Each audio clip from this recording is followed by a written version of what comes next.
Welcome back to the channel. Today we are going to examine every single protagonist who has shaped the Fallout universe. These are not just player characters. These are the individuals who determined whether civilizations lived or died. From the Vault Dweller in 2161 to the Sole Survivor in 2287, each one faced impossible choices in a world that had already ended once. You are about to hear something that most Fallout discussions avoid. The uncomfortable truth about heroism in the Wasteland. Because saving the world does not mean you come back clean. Every protagonist sacrificed something they could never get back. Every victory came with a body count that followed them like radiation sickness. This is the complete story of what they did, what it cost them, and what it means for everyone else trying to survive in a world built on ashes and bad choices. And if you genuinely enjoy this kind of dark storytelling, consider subscribing and liking the channel, but only if it truly resonates with you. You want to know about the heroes of the Wasteland, the legends carved into the radioactive dust?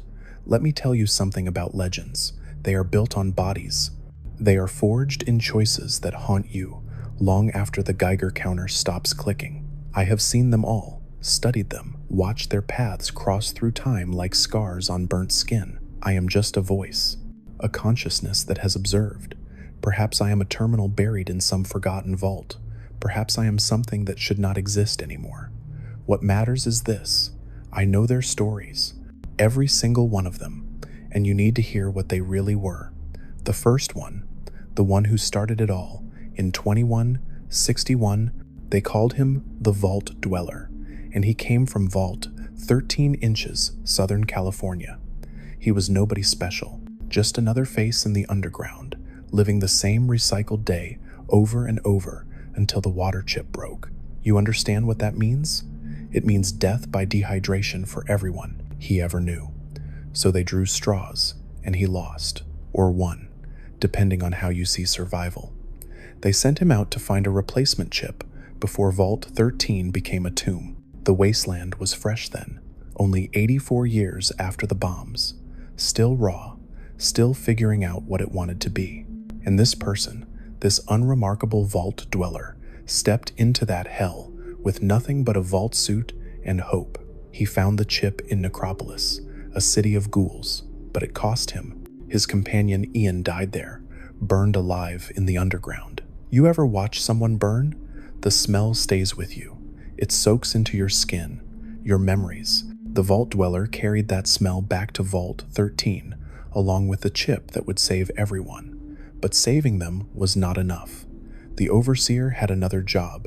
The Master, leader of the super mutants, was building an army, the Unity, he called it, a forced evolution that would transform humanity into something stronger. The Vault Dweller invaded Mariposa Military Base with Brotherhood of Steel support and his loyal dog companion, Dogmeat. He lost Dogmeat in those dark corridors. Another sacrifice on the altar of survival. He killed the Master. He ended the Unity's threat. He saved thousands of lives across the Wasteland, and when he returned home, triumphant, bloodied, traumatized, you know what the Overseer did? Exiled him, told him he had changed too much, seen too much, become too much of a danger to the Vault's isolated society. So the Vault Dweller walked back into the Wasteland he had just saved. In 2167, he founded the village of Arroyo with other Vault Dwellers who followed him. He had a daughter, he built a community, and sometime after 2228, he died. By 2281, there was a statue of him at the NCR Capitol, a hero immortalized in concrete and steel. But I wonder if he felt like a hero, exiled and alone, building a new life from the ashes of rejection. What do you think really happened to him in those final years? Drop your thoughts in the comments. I would like to know if I am the only one who feels this way. His legacy lived on through bloodline. The village of Arroyo survived because of him. And in 2241, when drought threatened to kill everyone, they turned to his great-grandchild, the Chosen One. Another burden placed on another set of shoulders. The Chosen One was raised as a tribal, trained from birth to be Arroyo's champion. When the elders sent them to find a Garden of Eden creation kit to save their dying home, They walked out into a wasteland 80 years older than the one the Vault Dweller had known, more organized, more dangerous, more complicated. This person traveled across New California, and everything they touched changed. In Broken Hills, they exposed anti-mutant conspirators who planned to destroy the settlement, a rare place where humans, super mutants, and ghouls lived together in peace. They earned the loyalty of Marcus, the super mutant leader. That alliance mattered. They eliminated Darian, leader of the New Cons, which helped prove President Tandy's policy of peaceful NCR expansion could work. It led to decades of growth eastward, one death, countless consequences, but the greatest achievement, the one that defines the Chosen One above all others, was discovering and stopping the Enclave. The remnants of the pre-war United States government had survived on an oil rig off the coast. They had a plan, a genocidal plan. They wanted to release a modified version of the forced evolutionary virus into the atmosphere that would kill 95% of the planet's population. Everyone with even trace amounts of radiation in their DNA, which was almost everyone who survived on the surface. The Chosen One infiltrated that oil rig. They killed President Richardson. They killed Frank Horrigan, a mutant super soldier who was the Enclave's ultimate weapon. They destroyed the oil rig and saved Vault 13's inhabitants who had been captured by the Enclave. They shattered Enclave control on the West Coast for years, and then, with the Gek finally in hand, they returned to Arroyo and founded a new settlement called New Arroyo. Mission accomplished, village saved, genocide prevented, legacy secured. Two protagonists, two generations, both connected by blood and purpose, both forced into heroism by circumstance. But their stories are almost mythical now, distant enough that we can see them clearly. The next ones, though, they blur, they get complicated. The Initiate came from Fallout Brotherhood of Steel. They could be a human male tribal, a female orphan from some forgotten tragedy, or a ghoul mercenary from Necropolis. Their mission was straightforward enough: find missing Brotherhood of Steel paladins who disappeared while investigating super mutant activity. The journey started in Carbon, a settlement plagued by raiders. The Initiate killed Rhombus, the raider leader, bringing temporary peace. They moved to Los, where they found Jane, the sole survivor of the missing Brotherhood members, held captive by Blake, High Priest of the Church of the Lost. Blake died. Jane was freed. The Initiate fought their way through kamikaze ghouls, revived old generators, battled super mutants, standard Wasteland fare.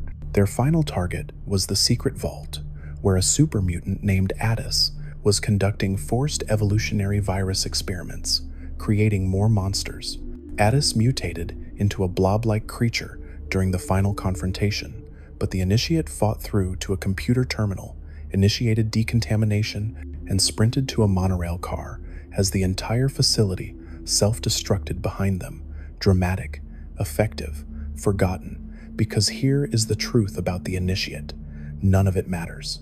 Both the original developers and Bethesda declared this game non-canon. Nothing from it affects the official Fallout timeline. The Initiate's achievements, their sacrifices, their victories, all of it exists in a limbo outside the real Wasteland's history. They are the ghost protagonist, the one who fought and won but never existed.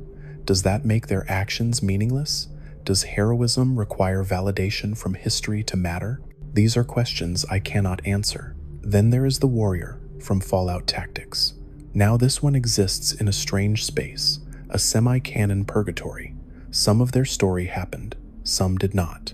Bethesda considers it canon in broad strokes, which is like saying a painting is accurate from across the room but falls apart when you look at the details. The warrior came from the Midwest around 2197. They were a tribal recruited into the Brotherhood of Steel when the Brotherhood's airship crashed near Chicago. The Brotherhood was desperate then, far from home, cut off from support. They needed bodies, so they drafted locals and called it recruitment. The warrior rose through ranks quickly. They defeated organized raiders and slavers around the Chicago area. They stopped the Beast Lords, a cannibalistic tribe that could control wasteland creatures. They ended Gamorrean's super mutants, remnants of the Master's army that had somehow made it to the Midwest. But their biggest accomplishment was the war against the Calculator, a rogue AI in Vault Zero that controlled an army of robots. It was taking over settlements, turning humans into robots, threatening the entire Midwest region. The warrior led the assault on Vault Zero and Cheyenne Mountain. After defeating the Calculator's forces, the warrior faced a choice: merge their consciousness with the Calculator to create a human-machine hybrid leader, let someone else from their squad do it, allow General Barnaky's robot mind to take over the Calculator, or destroy it completely. We do not know which choice they made. Multiple endings exist in quantum superposition until future games collapse them into a single reality. Maybe they never will. Maybe the warrior's final decision will remain forever uncertain, is less than Dodd, is greater than parts of Prash. Their story are referenced in later games. The Midwestern Brotherhood exists. Scribe Rothschild in Fallout 3 mentions a small, rogue detachment of Brotherhood of Steel in Chicago. But the details? Fuzzy, semi-canon, real enough to matter, vague enough to ignore. Now we move forward in time. We move east. We move to Vault 101 inches, 2277, where a child was born on the surface but raised underground, the Lone Wanderer. They were told they were born in Vault 101, a lie. Their father, James, was working on Project Purity, a water purification project in the capital Wasteland. Their mother died giving birth. James took his newborn child into Vault 101 to keep them safe, to give them a normal life away from the surface's horrors. For 19 years, the Lone Wanderer knew nothing but vault walls, birthday parties, Vault-Tec education films, the GOAT exam, a controlled, safe, artificial existence until the day James suddenly left, just walked out of the vault without explanation, forcing the Lone Wanderer to flee as well. The capital Wasteland was brutal. Washington, D.C. had been hit harder than anywhere else during the Great War. It was a graveyard of monuments and broken dreams. And the first major choice the Lone Wanderer faced was Megaton, a settlement built around an unexploded atomic bomb. They could defuse it, saving the town. They could detonate it, earning caps from Alistair Tenpenny, who wanted the eyesore removed from his tower's view. One choice, hundreds of lives in the balance. What would you do? The Lone Wanderer found their father trapped in Vault 112's simulation, a virtual reality nightmare created by a mad scientist. They reunited at Project Purity, but the reunion was brief. Colonel Autumn and the Enclave demanded control of the project. James sacrificed himself, flooding the control chamber with lethal radiation to keep the Enclave from taking it. After their father's death, the Lone Wanderer worked with the Brotherhood of Steel. They retrieved a GEC from Vault 87, a device critical to restoring the water purification system. They rallied the Brotherhood to assault Jefferson Memorial and take back Project Purity from the Enclave. With Liberty Prime, a massive pre-war robot reactivated by the Brotherhood, they recaptured the facility. Then the Lone Wanderer entered the radiation-flooded control chamber and activated the purifier, bringing clean water to the entire capital Wasteland. Some stories say they died doing it. Some say they survived. The Broken Steel DLC changed that ending. Let them live. Let them continue. 2 weeks after Project Purity's activation, the Lone Wanderer invaded Adams Air Force Base and hijacked an orbital missile array to destroy the Enclave's mobile base crawler. That final blow permanently crippled the Enclave's grip on the East Coast, forcing their remaining forces into hiding. The Lone Wanderer accomplished much, but they had help. The Brotherhood of Steel, Liberty Prime, companions. Unlike earlier protagonists who walked mostly alone, this one was supported by an entire faction. Does that diminish their achievements, or does it simply reflect the reality that heroism often requires community? The capital Wasteland stabilized. Clean water flowed. The Enclave retreated into shadows. And far to the west, in the Mojave Desert, another story was already in motion. A courier was walking a road they had walked many times before, carrying a package they did not understand. The courier, Courier 6, they called them, though there were 5 others hired for the same job. 6 messengers, 6 packages, 5 decoys, and 1 platinum chip. The courier carrying the real item did not know how valuable it was. Did not know that a man named Benny would ambush them near Goodsprings with hired great cons. Did not know they would be shot twice in the head and buried in a shallow grave. They woke up. That is the remarkable part. Doc Mitchell dug them out, patched them up, and they woke up. Most people do not survive 2 bullets to the brain. Most people stay buried. The courier walked it off like a bad hangover and immediately set out to find Benny and get answers. But the courier's story is deeper than revenge. It reaches back into their past, into places they had forgotten or never fully understood. Before the platinum chip job, the courier had been a drifter, an experienced wasteland traveler. They had worked delivery routes across New California for years. Circle Junction, New Reno, Vault City, Fort Abandon, the Big Circle Brahman drives. They knew the roads better than most people knew their own faces. And they had regularly traveled through a place called the Divide, a budding community in Southern California, growing in the ruins between NCR territory and the Mojave. It was not much, just 2 towns, Hopeville and Ashton, built above an extensive network of nuclear missile silos that had never launched during the Great War. But it was becoming something. A new nation, maybe. A third option between the NCR's bureaucracy and Caesar's Legion's brutality. The courier kept that community alive with their deliveries, connected it to the outside world, helped it grow. They did not realize how important it was. To them, it was just another route, another job, another delivery, until the NCR found enclave technology at Navarro after they sacked it. Old world tech they did not understand, but they recognized symbols on it, symbols that matched markings they had seen in the Divide. So they hired a courier to take it there. The package was supposed to help the Divide, connect it to something greater. The courier took the job. Maybe the symbols reminded them of home. Maybe it was just good money. They delivered the package to the Divide and left, moving on to the next job, the next road. And the package woke up. It was a detonator. It contained launch codes for the missiles buried beneath Hopeville and Ashton. When it transmitted the signal, the missiles exploded underground. Massive earthquakes tore the land open. Violent storms began raging through the canyons. Both NCR soldiers and Legion scouts in the area were killed or turned into marked men, skinless creatures healed by radiation, but driven mad by pain.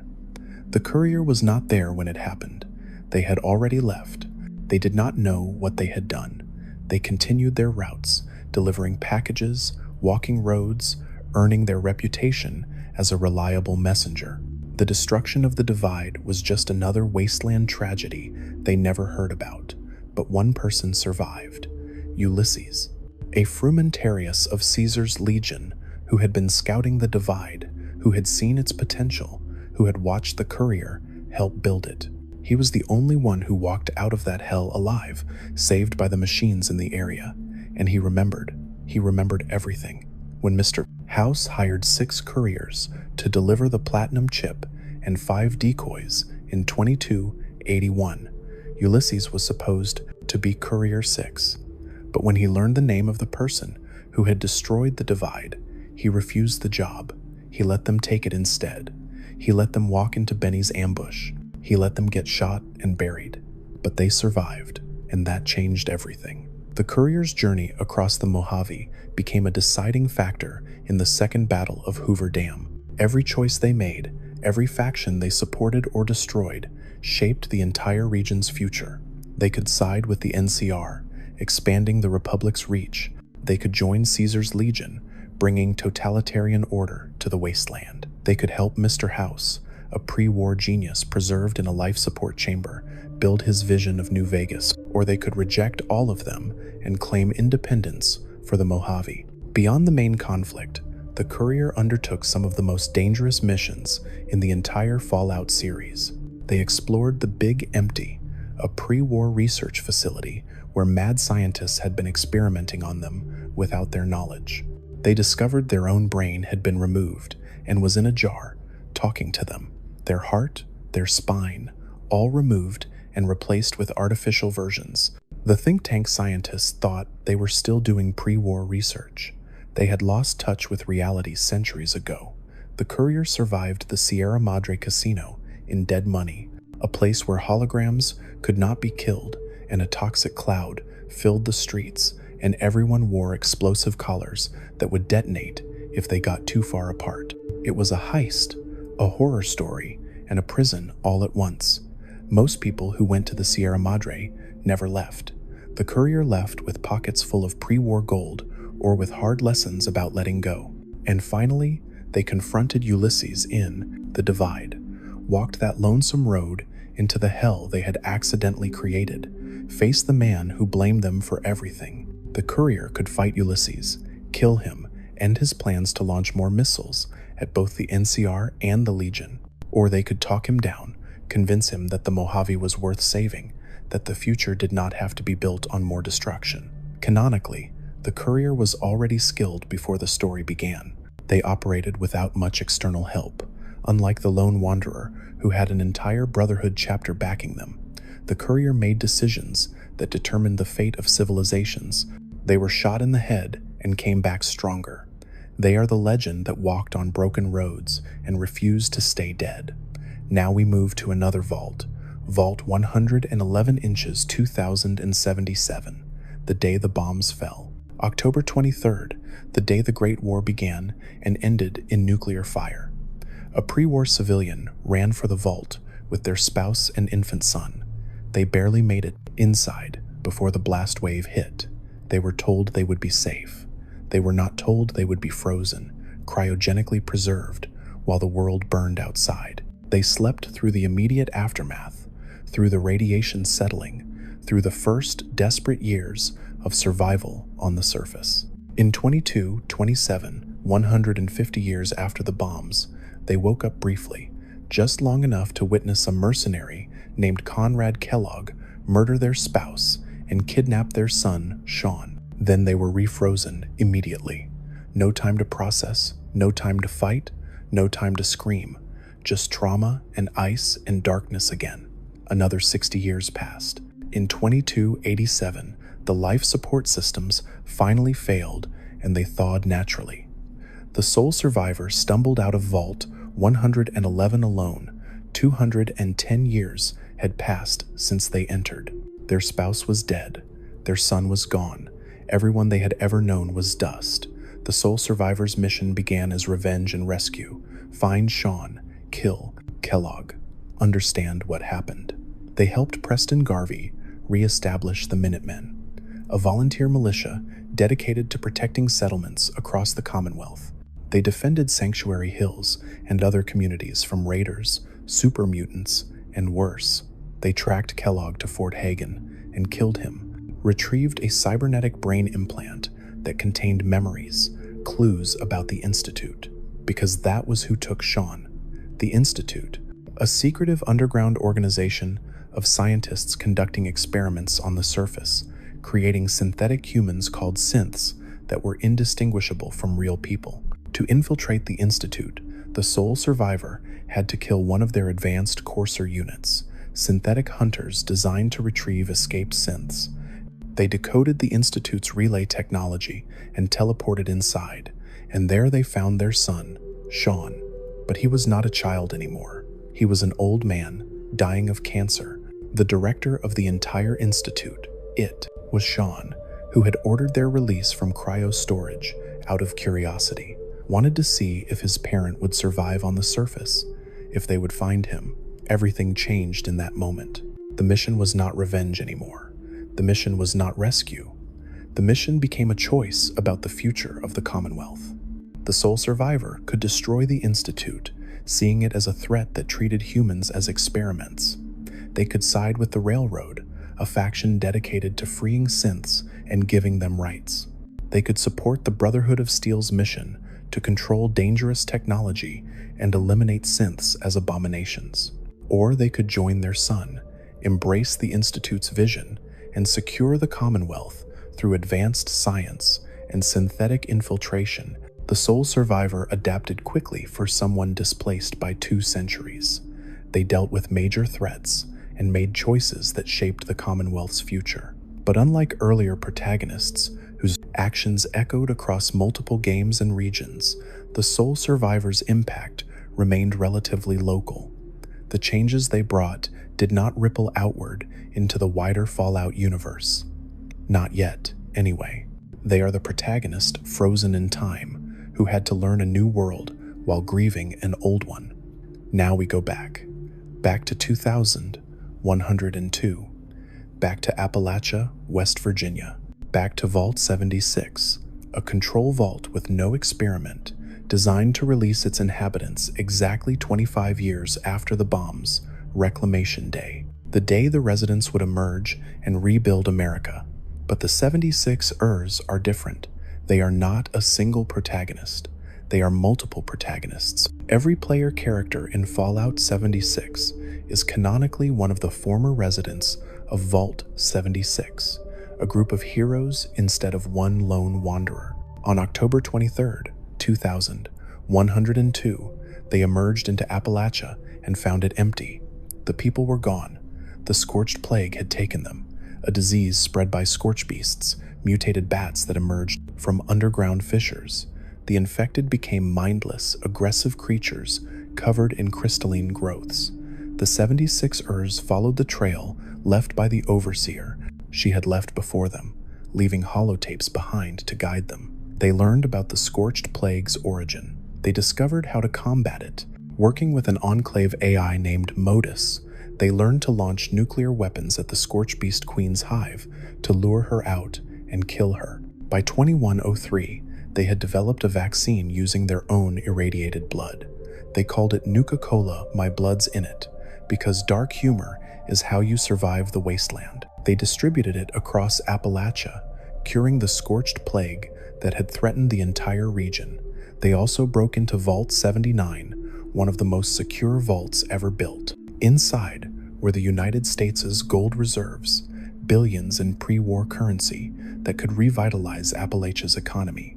They worked with either the Foundation, a group of settlers trying to rebuild civilization properly, or with the Crater Raiders, opportunists willing to take what they needed to survive. The choice determined who controlled the gold and thus Appalachia's economic future. Later, they helped the Brotherhood of Steel, 1st Expeditionary Force.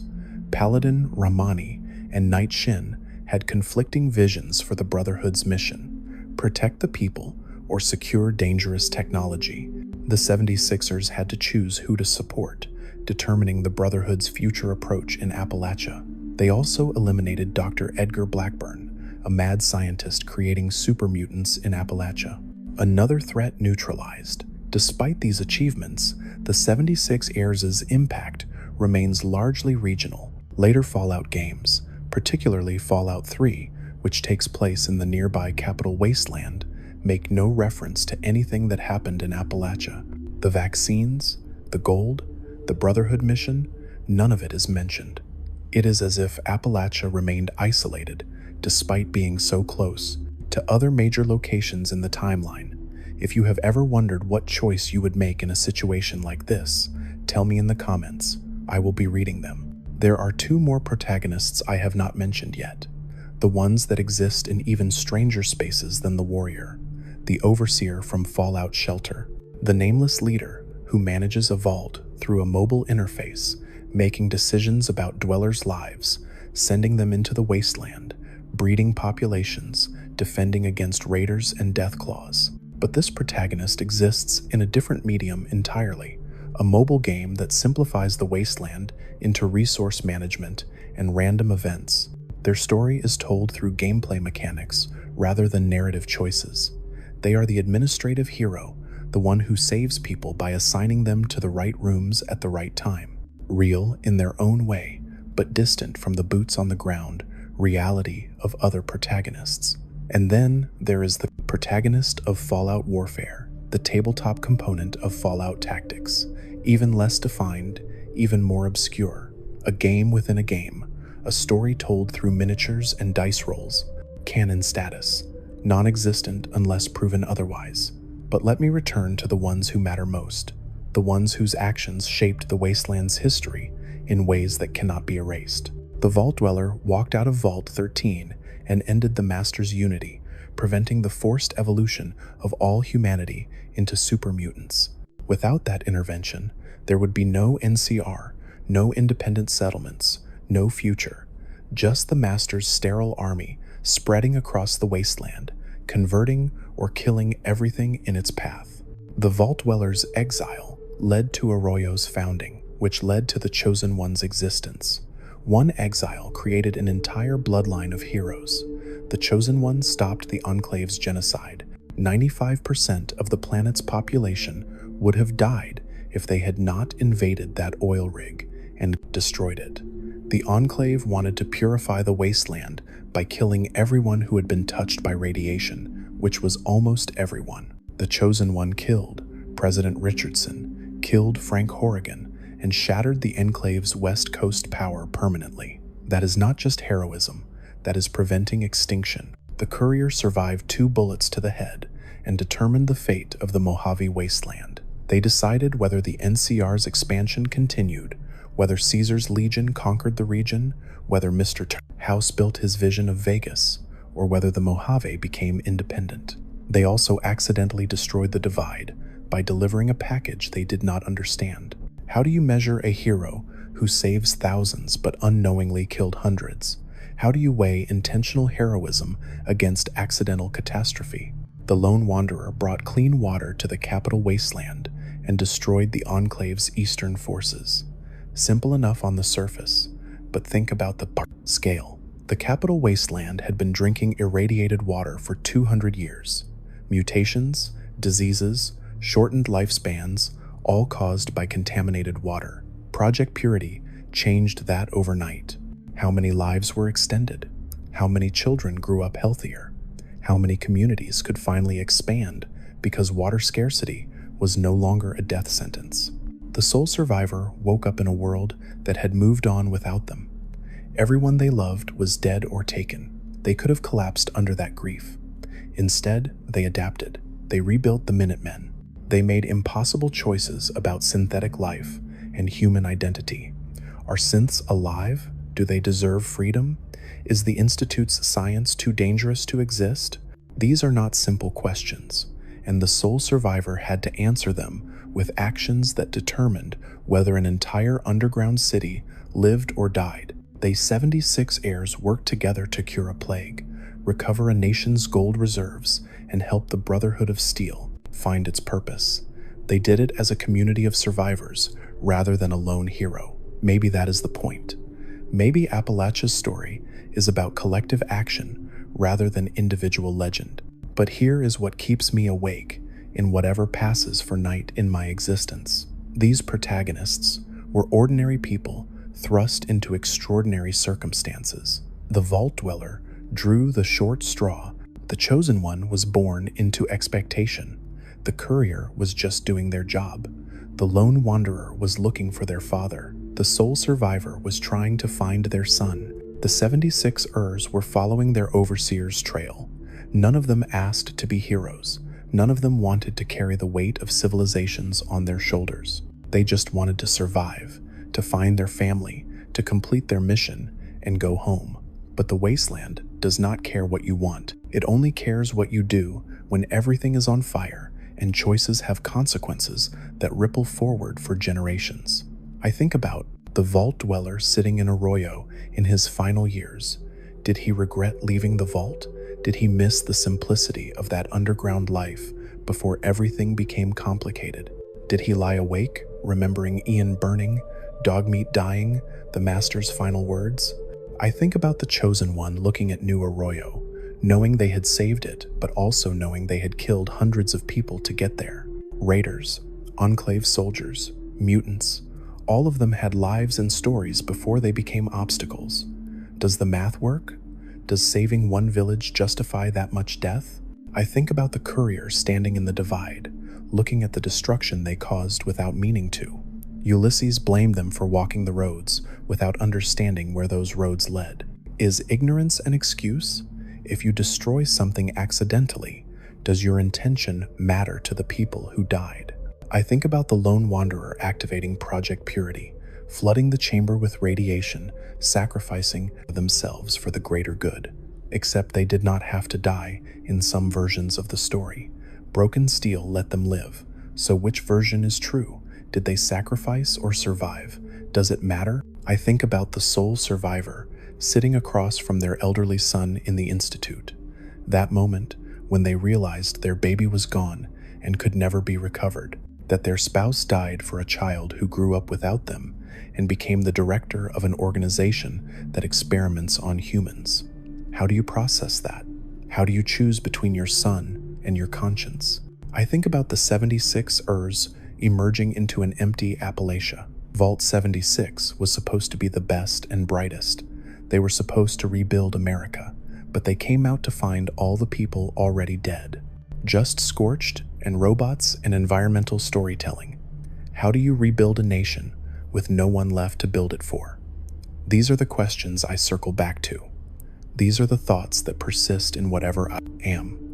The Wasteland makes heroes out of trauma. It takes people who wanted something simple and forces them into situations where their choices determine whether communities live or die, and then it judges them for those choices. The NCR citizens debate whether the Vault Dweller was a hero or a troublemaker. The Wasteland argues about whether the Courier was the Mojave's savior or the Divide's destroyer. History is written by whoever survives long enough to write it. What I know is this: every protagonist faced impossible situations and made difficult choices. Some of those choices saved thousands. Some of those choices killed hundreds. Most of the time, they had to do both simultaneously. The Vault Dweller killed the Master but couldn't save Ian or Dogmeat. The Chosen One stopped the Enclave but had to destroy the oil rig with people still on it. The Courier decided the Mojave's fate but couldn't undo the Divide. The Lone Wanderer purified the water but couldn't bring back their father. The sole survivor found their son but lost him at the same moment. The 76ers cured the plague but couldn't bring back the people it had already taken. Heroism in the Wasteland is not clean. It is not simple. It is covered in radiation, drenched in blood, built on the bodies of those who came before. Every hero is also a survivor, and every survivor has a count of the dead following them like a shadow. If this story has kept you listening this far, and you want more of these dark confessions from the Wasteland, hit that subscribe button. It tells me someone out there is still paying attention to warnings like these. But there is more to understand, more to examine, because the question is not just what these protagonists did. The question is what they represent, what they mean for everyone else trying to survive in the Wasteland. The Vault Dweller proved that isolation is not safety. Vault 13 thought it could hide from the world forever, but the broken water chip forced them to confront reality. And when their hero returned, changed by that reality, they exiled him rather than adapt. That exile created Arroyo. It created a community built on acceptance of the Wasteland rather than denial. The lesson is clear. You cannot hide from the world. You can only learn to live in it. The Chosen One proved that legacy is burden. They were raised from birth with the expectation of greatness. The village needed a champion, so they created one through training and pressure, and the Chosen One delivered. But at what cost? They had to become exactly what their community needed them to be. There was no room for failure, no space for doubt. They succeeded because failure meant watching everyone they loved die of thirst and starvation. The Courier proved that roads connect everything. Every path leads somewhere. Every delivery has consequences. The Courier walked the roads without understanding the full picture, and that ignorance led to catastrophe, but it also led to survival. When Benny shot them and buried them, they got back up. The roads made them strong enough to survive what should have killed them. The question is whether that strength justifies the destruction that came before. The Lone Wanderer proved that family drives impossible choices. They left Vault 101 to find their father. Everything else, Project Purity, the Enclave, the Brotherhood, came from that single motivation. They were not trying to save the capital Wasteland. They were trying to understand why their father left. The fact that they saved the region anyway is almost incidental. It is a reminder that personal quests often have wider consequences than we anticipate. The sole survivor proved that grief can be weaponized or transformed. They woke up to loss on a scale most people cannot imagine. 200 years gone, everyone dead, their spouse murdered, their son taken. They could have given up. They could have stayed in Sanctuary Hills and let the Commonwealth burn. Instead, they turned grief into momentum. But that momentum led in multiple directions. They could destroy the Institute for what it did, or join it because their son led it. Grief does not provide clear answers. It only provides energy. The 76ers proved that sometimes you need a community. One person cannot cure a plague alone. One person cannot recover a nation's gold reserves. One person cannot decide the Brotherhood's future. The 76ers succeeded because they worked together, because they coordinated, because they understood that some problems are too large for individual heroism. These lessons matter. These patterns repeat.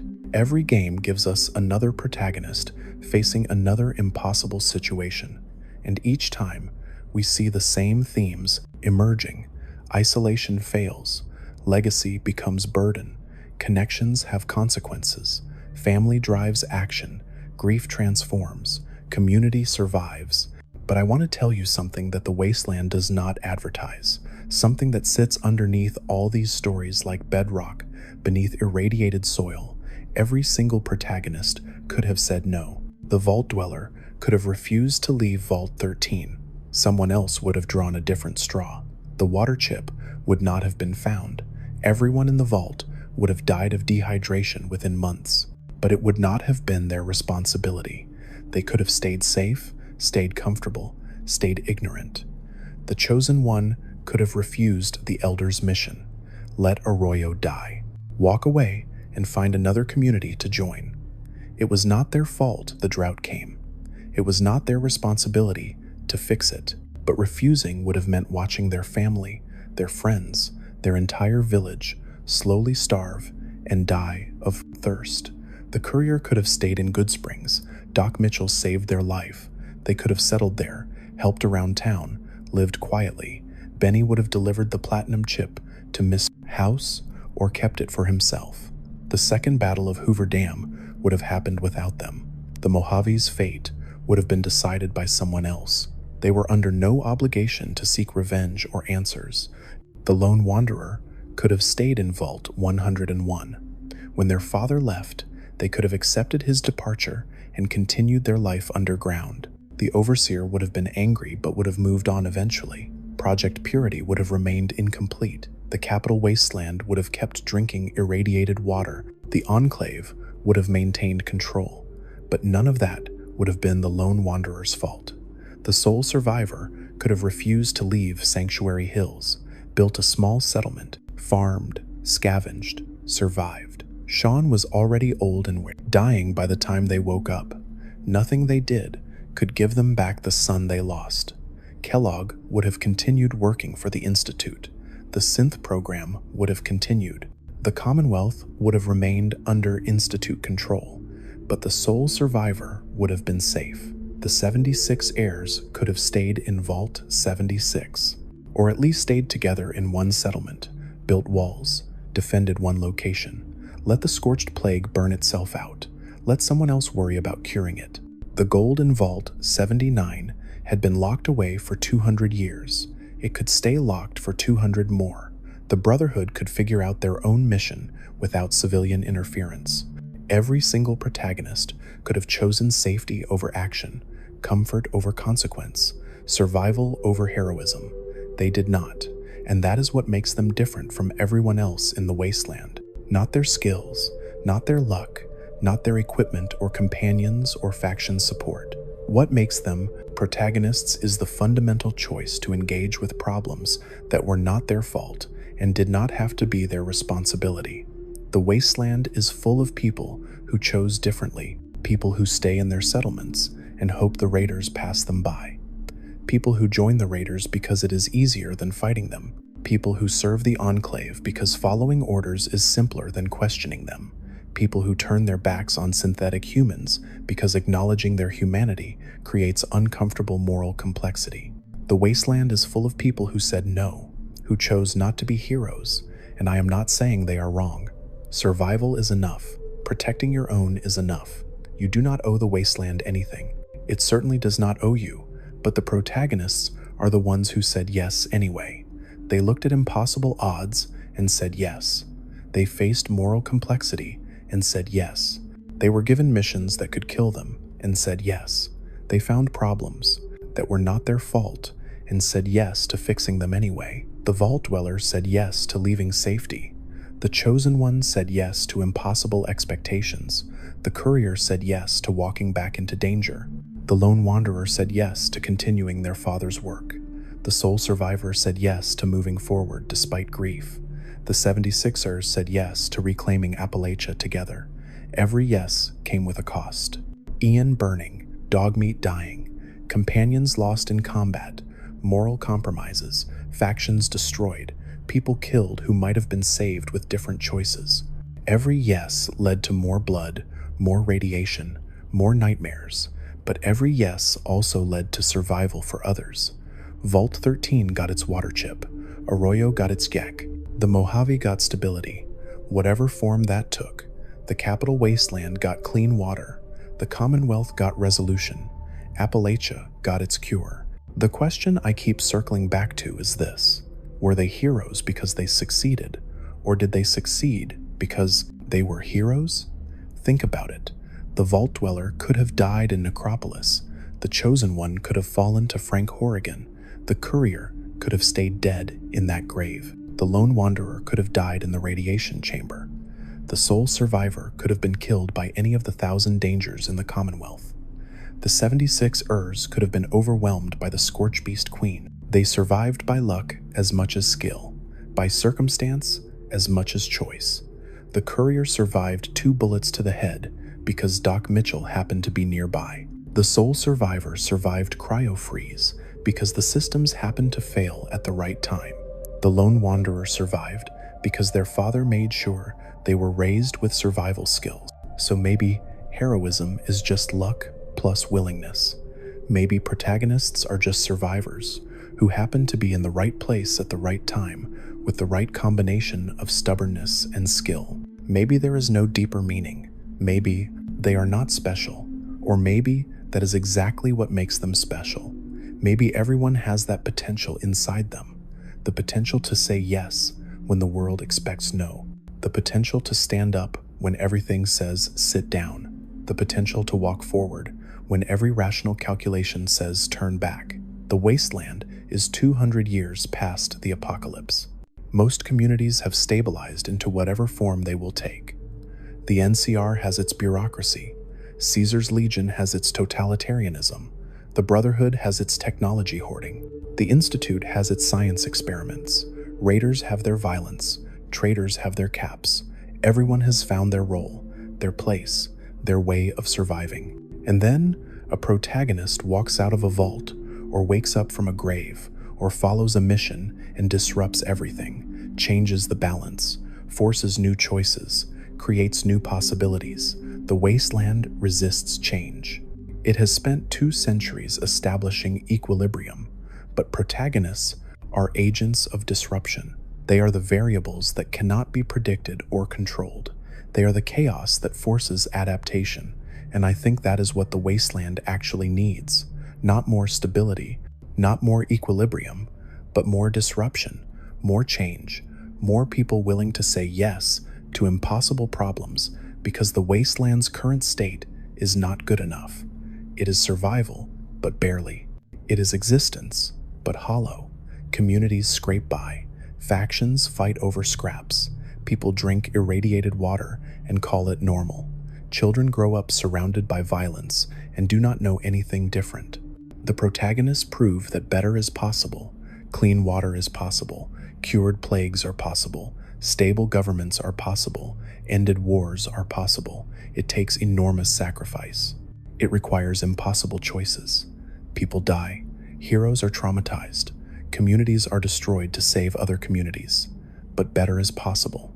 That is the message underneath all these stories.